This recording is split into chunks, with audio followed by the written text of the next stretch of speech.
The first time I met Arnold Palmer was I was about 15 years old. I did an industrial film for Sears. He was their, sponsored by Sears, and I was like a little child actor. So I have a picture with him, and I have a golf ball he signed for me. Cut to 10 years later, I was playing in the Lexus Challenge, and it was only 12 senior tour players and 12 celebs, and I got Arnold as my partner. And it was the most amazing draw of all time. I just felt so lucky. It was a unique format because my score counted for their purse. And I'll never forget, we were playing on a par 5, and Arnold was having some trouble.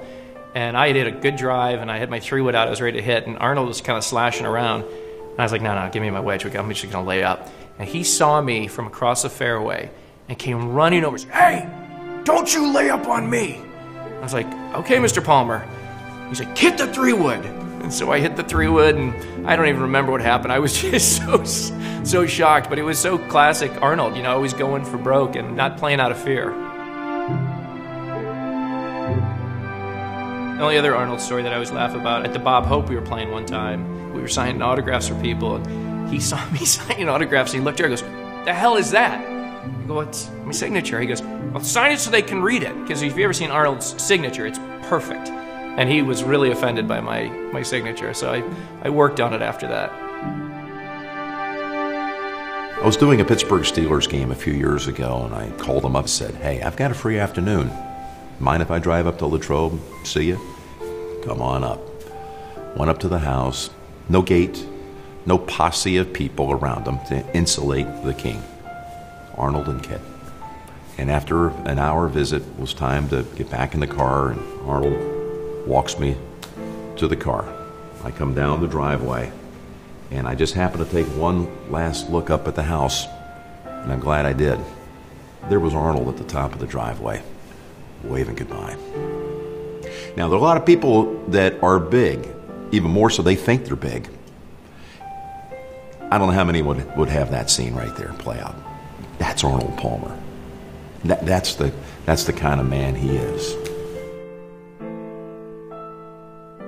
First time I ever played in Bay Hill. It was early in the morning. I walk in, I go right into the locker room and get on my shoes and I go straight across the hall to where Justine is in family dining to get breakfast before I go out. And I don't even take 2 steps into the door and he's sitting there. First thing he says to me is, "Mr. Reed, please take your hat off."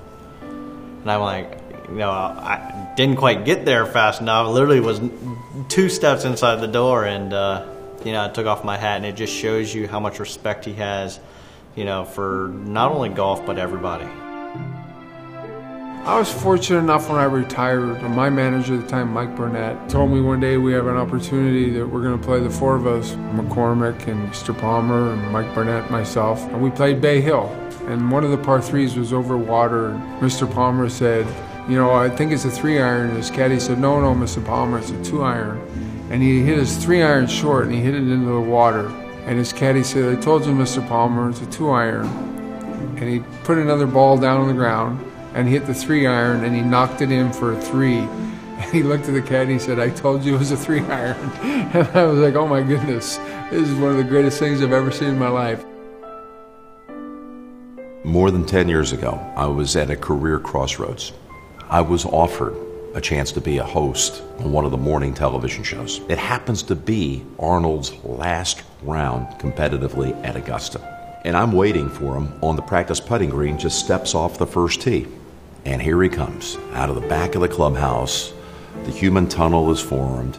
The ovation is building as Arnold makes his way up and graciously acknowledges everyone. And as he's making his way up to the putting green, he sees me and he goes, and he starts coming my way. And he said, "Have you made your decision yet?" And I said, "Yes, I have. I'm staying in sports. I love my job too much. This was the childhood dream."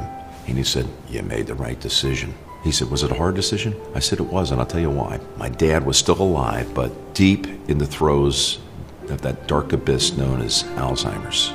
And I said, it was the first time I faced such a crucial life decision that I couldn't turn to my dad and say, "Hey, tell me, I want to hear what you think." He says, "You did hear your dad." And he leaned over and he said, "He was right there. He's in your heart, always." And I thought, wow. Roy came over, son-in-law, and said, hey, we got to go. I mean, Arnold had been shaking every hand on the way, and he hadn't even practiced a putt. And Arnold said, okay, let me just drop 3. He dropped 3 balls. He was 12 feet away from the cup. Went boom, in the hole, boom, in the hole, boom, in the hole. And off he went for one last journey around Augusta.